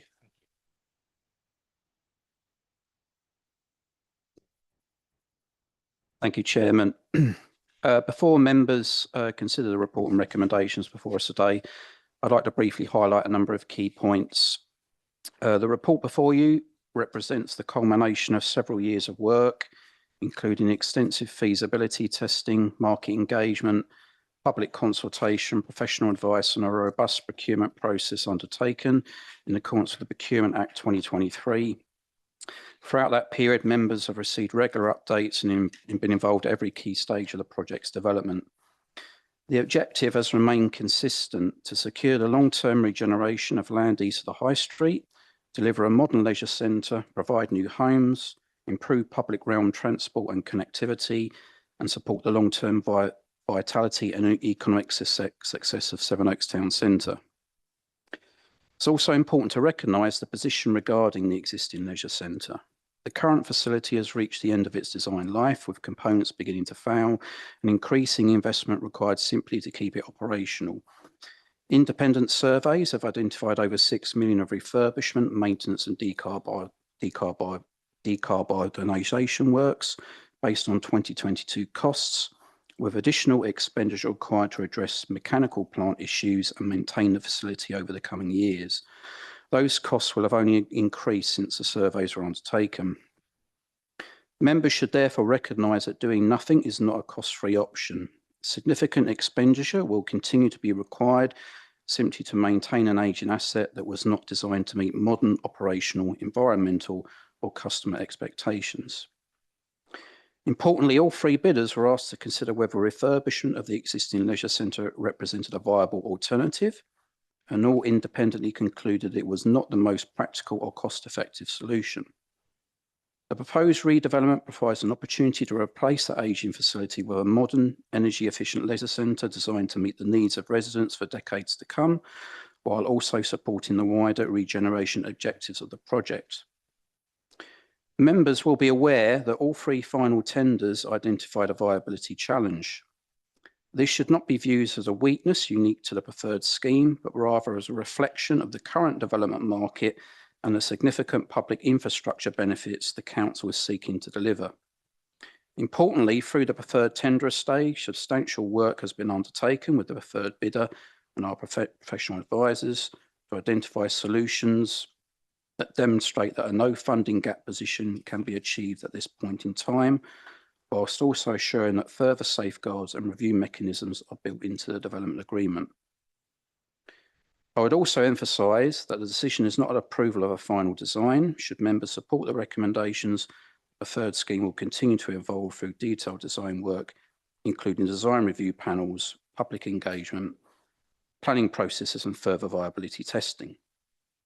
Equally, the proposed development agreement contains clear conditions, safeguards and termination provisions designed to protect the council's interests should key milestones, viability requirements, other critical conditions not be met. Members should also note that a recommended delivery model places the principal planning, development, construction and sales risk with the proposed development partner. Council retains significant control and influence through the development agreement, whilst ensuring that appropriate protections are in place throughout the life of the project. Perhaps most importantly, members should note that despite reasonable endeavours by the parties, key conditions cannot be satisfied. For example, if planning consent cannot be secured or the project cannot be made viable, the development agreement contains mechanisms that allow the project not to proceed. The arrangements provide for a no-fault termination, with each party bearing its own sunk costs. Council's exposure would principally relate to just abortive costs incurred to date, primarily professional and specialist consultancy fees. The proposed loan arrangements will require that net proceeds from residential sales are applied first to repayment of the council's loan before any return on Waite's equity investment is made. If there are any shortfalls in anticipated sales receipts, will be made from Waits' own equity. The precise form and priority of the council security package is currently being finalised as part of the legal documentation and will be structured to provide appropriate protection for the council's interests. The funding is being used to fund the public works elements of the project only. Ultimately, the question before members today is whether they wish to endorse the recommendations to Cabinet to approve the funding solutions to address the funding gap and appoint Waits as the preferred development partner in order to take the next step towards delivering a project that has the potential to provide significant economic, social and community benefits for future generations, whilst doing so through a framework that has been carefully structured to manage risk and protect the council's position. In considering the recommendations, members should also weigh the risks of proceeding against the risks and costs of not proceeding, particularly in relation to the future of the leisure centre and the increasing investment that will be required merely to maintain the status quo. I would also like to point out that amendment is required to recommendation A to Cabinet, which is to approve the solutions to address the funding gap at preferred tender stage, which should read as set out in Appendix J, not I, as referenced in the report. Happy to take any further questions, Chairman, and in doing so, I also have colleagues from the wider project team here tonight. Neil from Lambert Smith Hampton, who provided property and commercial advice to the council on this project, and Tim from 3110, who provided financial advice and modelling work. Thank you. Thank you very much. Thank you very much, Andrew. That's very helpful as an introduction. I'm going to throw it over to members of the committee straight away who would like to come in with any questions. I know a number of questions have already been raised by members in the run-up to the meeting, which has been very helpful. But are there any questions that members would like to raise now for Andrew or for the other members of his team? I'm seeing nobody. Councillor Silander. Thank you, Chair. I'll go first. I asked a few questions in advance, and I guess it's an almost impossible one to answer. So apologies for asking it again. And for the benefit of those who didn't see it, it's about stress testing and worst case scenarios. So in fact, in the gold papers, if you go to page 418, there is a column that has the potential downsides, which thank you for the officer's reply today. These would be based on reduced sales, major increases in construction, higher interest rates, wider programme pressures. These are things that we've seen in every other single capital project that we've undertaken. And so I appreciate they are worst case stress tested scenarios, but they are scarily high numbers. Is there any comfort or percentage of prediction that can be given so that we can be comforted that these are unlikely scenarios to come to fruition? Yes. Can this be discussed? You've referred to some gold papers already. I'm not surprised because there's a huge amount of information being presented on gold, as indeed at the previous meeting when we discussed Land East of High Street, the entire package was on gold papers. We have to be very careful. But do members think that they're going to wish to discuss matters? As I say, you've already raised something there that is within the gold papers. I would hope that we can keep our discussions to a more general level that doesn't require referring to gold papers. But I'll let Andrew see if he can answer the question without delving further into the gold. Yeah, I mean, and the short answer to that is extremely hard. We can't really predict what may happen in the future. I mean, the actual downsides of the real worst case scenario for the sensitivity analysis really was if fundamentally a number of elements all happened at the same time, which we would hope would not be the case. But I think principally the most important thing to recognise is that as part of the development agreement, there is a funding condition linked to viability there. So as we work through, if we do get approval, obviously to enter into the development agreement with Waits, as they work through the design process, there is viability testing and reviews that will be carried out at that moment in time. There'll be monitoring of the market. All of the things that that are part of that sensitivity testing will be continue to be carried out. And obviously, if we do get to a real worst case scenario where viability is compromised, then the development agreement allows the mechanism for us not to proceed, basically. So we have that exit mechanism to come out without the council or the development partner incurring any further costs, etc. And the development partner themselves, and that will have to be extremely confident, obviously, that they can proceed with the project as they go through, because no land would actually get transferred and the development commence unless the actual preferred development partner was extremely confident that we could proceed with the development and it was viable to do so. Thank you, Andrew. Councillor Stillander.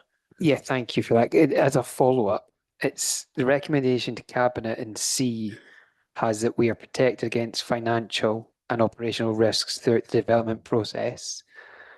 The answers that we got to the written questions were that no regeneration scheme of this scale can entirely isolate itself from wider market economics. My question, because I didn't understand this paragraph, is what is our exposure? Because it also states that Waits is responsible for managing and delivering the scheme under the development agreement. However, viability modelling must still account for development cost movements because construction inflation and market pressures affect overall scheme viability, lender confidence and affordability. So I don't understand from these different points where our limit of actual liability and exposure is. I think that's a very relevant question, Councillor Stillander, and I would like our advisors to respond to it. The council's exposure, I mean, so the actual development costs, there's two distinctions here in that there's actually the pre-commencement of development, so there's the design work, etc., and stuff that will be undertaken to get us up to planning, etc., and stuff and that. All of that cost lies with Waits. The council isn't exposed to any of that in terms of like cost. Then once we get to a point in time when we do the funding condition kicks in, the viability review testing is done, etc., and stuff and that. If it points to that point in time, it's viable for the development to continue. And then once on site, all of the construction risk, the sales risk, etc., and stuff risks with sits with the developer. So the council is not exposed to anything at that kind of point in time.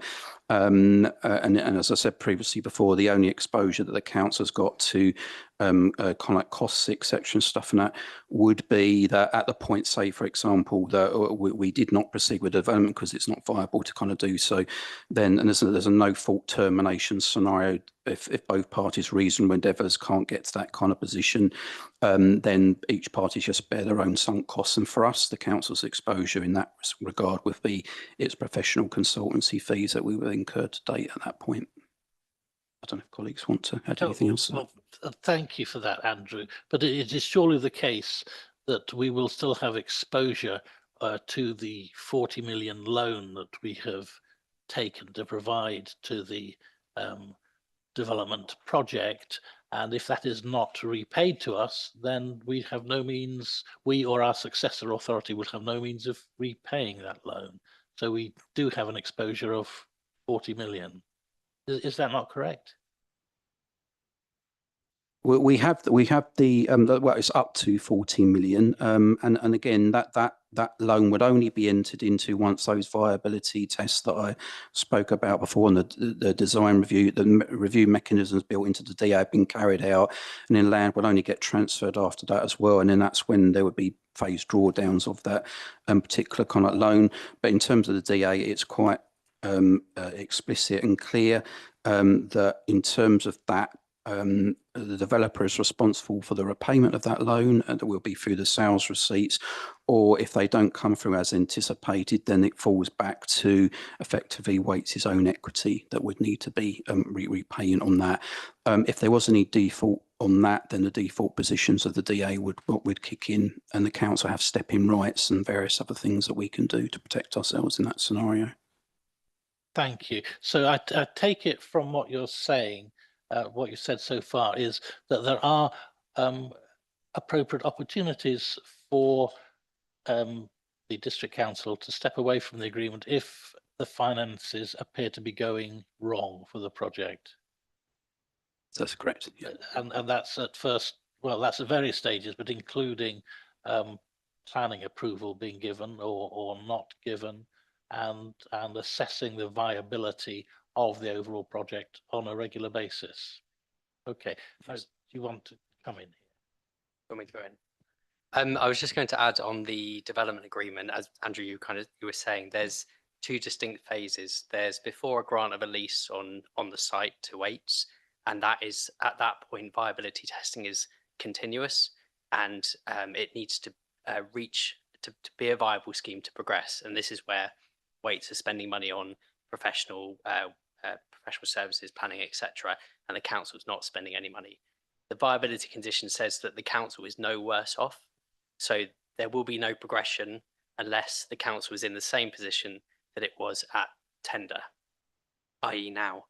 Once that viability condition has been passed and the lease is granted, any development risk passes to Waits. So the council is not held on the hook for any viability, any changes in sales receipts or construction costs. That turns over to Waits, and Waits are also will be the contractor, so they will be both developer and contractor and controlling any cost risk. I appreciate the point has been raised around the loan. That loan will be to fund the public works, and as Andrew has pointed out, will be repaid by the sales receipts, but it will also have a parent company guarantee from Waits, so that if the scheme itself is not able to repay the loan, that would fall to Waits Group to repay the loan from its own resources. Thank you very much. Councillor Solander again. Sorry, it's just a follow-up point to that. If the sales value is of no relevance to us because we are not in any way exposed, then why is it being included in the gold papers and displayed in a way that my assumption would be it affects us?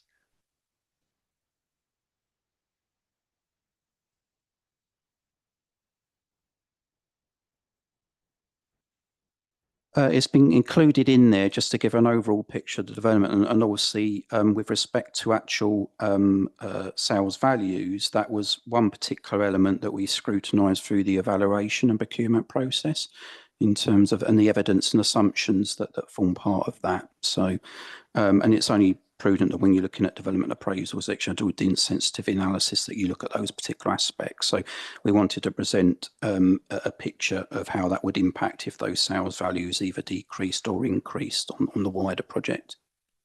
Thank you, Andrew. Does that answer your question, Councillor Solander?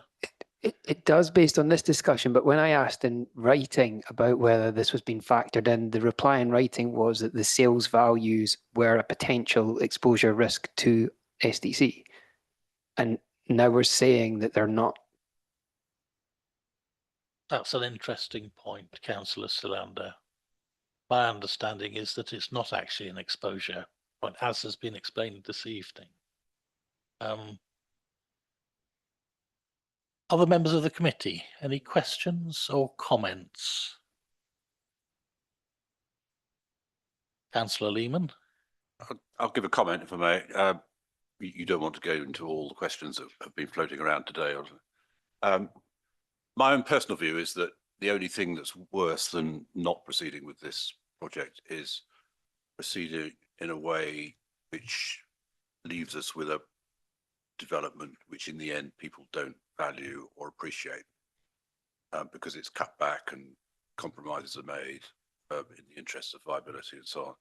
So I think that's reflected in all the uncertainty and the doubts that are floating around about this, as we've heard.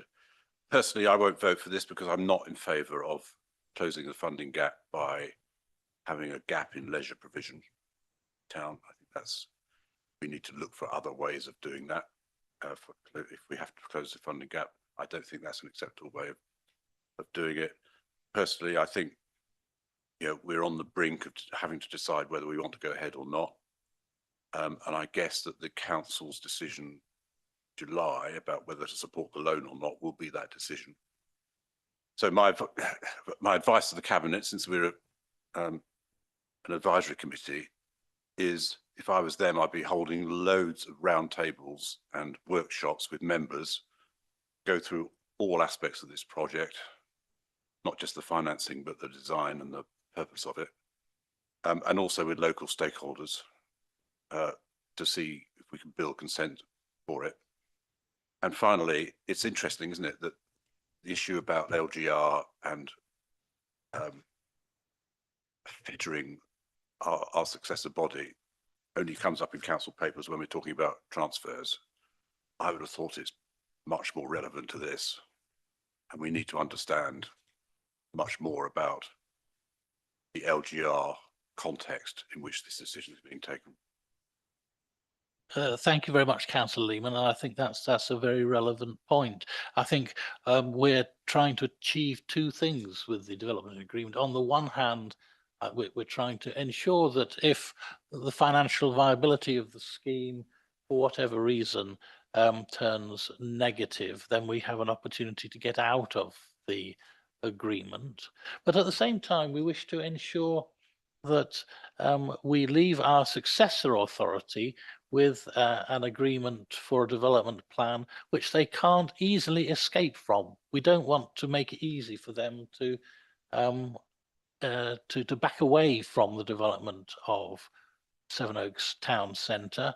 So the agreement has got to be structured in such a way that they can't, so that it's incumbent upon our successor authority to complete the project. Those are twin objectives here. Any other comments? We're not getting many comments. I'll make a comment of mine. I strongly, warmly commend the property team in having reached the stage of being able to recommend a development partner, and I think that's a significant stage in this overall project.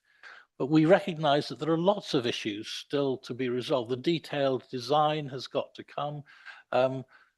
There are issues over parking. Parking has been mentioned, not here a great deal, but I believe that there is significant concern over whether the development project plans include adequate provision for parking, for on the one hand the use of the leisure centre, and also for the new residential occupiers that are going to be on the site. And that's clearly going to be an issue which is going to come up during the design phases and through consultation, further consultation with members of the public. So those will provide various opportunities to look in great detail at the planned development. And if we, as I say, if we find that it's not proving viable, it gives us an opportunity to get out of it. Having said that, as I say, I warmly welcome the fact that we've reached the stage where we are able to, well, the recommendation for this committee is that we support the appointment of a development partner. Now, that is a very significant stage in this whole process.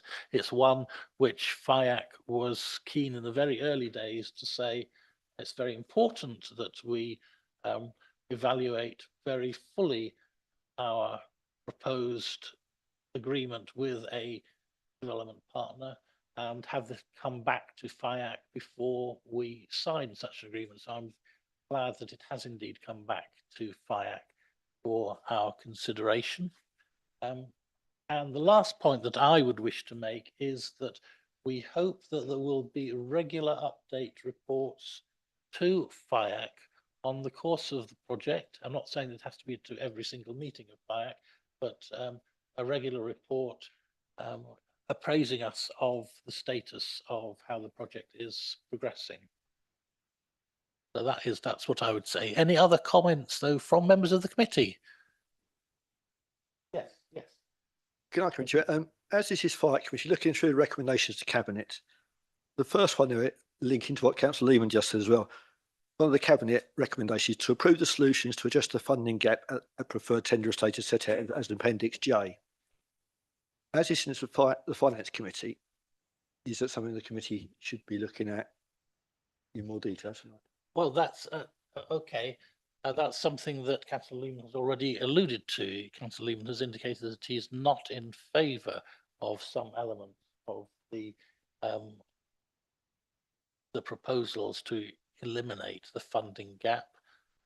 In particular, you referred to the continuity of leisure service provision.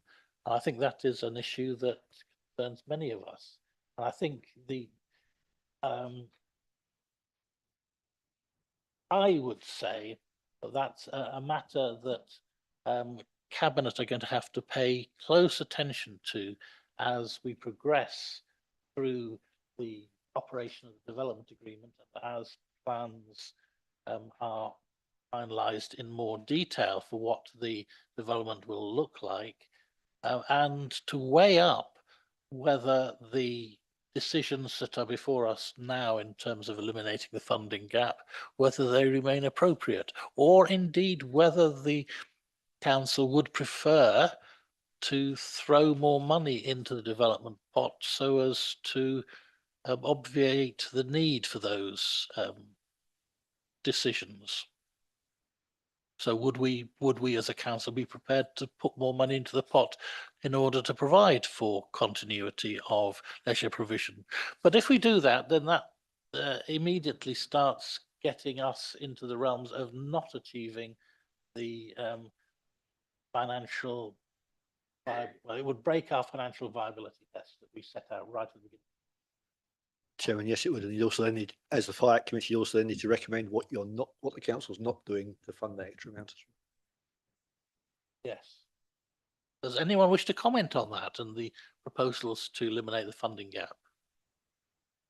I'm not getting a lot of takers. Is it because of the time of the evening? Because we are 9:15, which is Sarah, yes. If I may, Chairman, I guess just to remind the advisory committee this evening, just in terms of when we reported to council back in April 2025, before we went out to tender, we were really clear within the report that bidders would be asked to consider both the continuity and non-continuity of leisure. So that was put into the invitation to tender that went out in May, which obviously went through full council and was approved.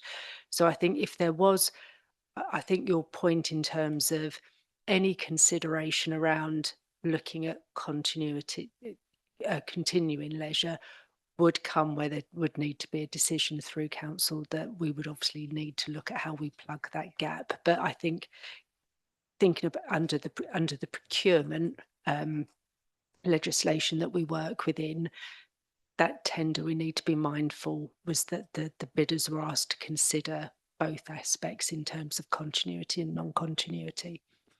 Thank you very much, Sarah.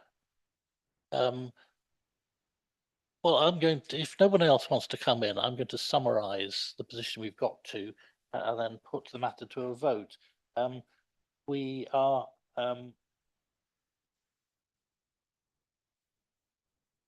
we need to note that we are pleased that our procurement team has identified a preferred bidder to operate as our development partner, and we need to decide under paragraph D of the recommendation that Waits will be appointed as a development partner, and under C that a development agreement will be entered into with Waits, and that under G a loan facility for a sum of up to £40 million to provide public funding for the public works element of the project.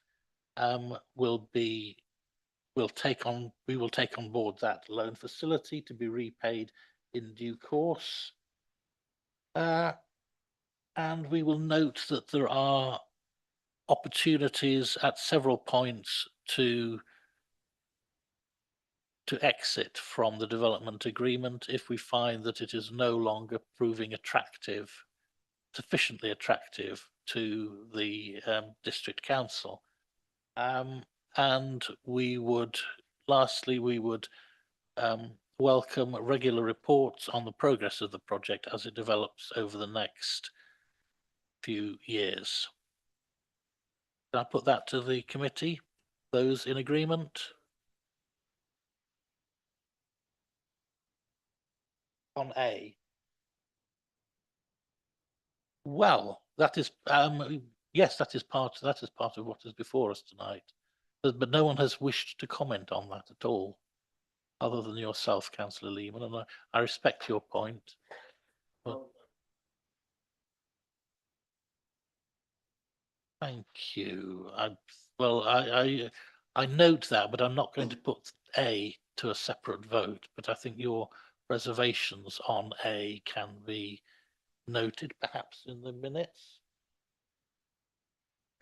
Through you, Chairman, they won't be individually noted, but I will make reference to them. Yes, we won't say Councillor Lehman said such and such. Right. Let me put the recommendation to the vote. Those in favour, please indicate.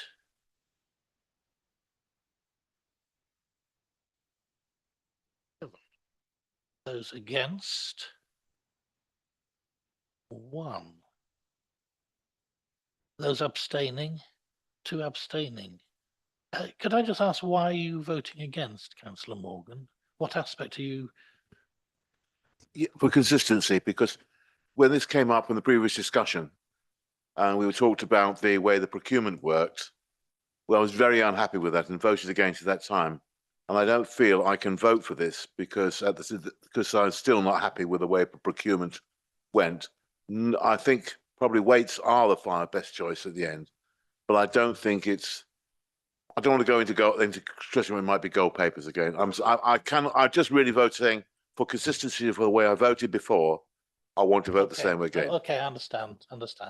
We won't explore that further. That is carried. Thank you all very much for your attendance this evening and for your contribution. Oh, I'm so sorry. Work plan, Chairman. We still have the work plan. Thought we escaped that. What have we got on the work plan? Chairman, so on the work plan for the September meeting, we've got financial monitoring to the end of July, likewise performance indicators, the financial prospects report, i.e. the start of the budget process, the Treasury Management annual report, and now the new annual borrowing strategy update we've had the last couple of years as well that looks at all the borrowing across the various schemes in the council, Chairman. There's lots of things which fall under Jess. Fine. And then we've got a full agenda for January as well. Are we happy with that forward work plan? Those in favour? That is carried. Thank you very much. Thank you. That ends the meeting at 9. Oh. You can leave them on your desks, councillors, and I will collect them all. Thank you. Meeting finished at 9:20. Thank you all. Thank you very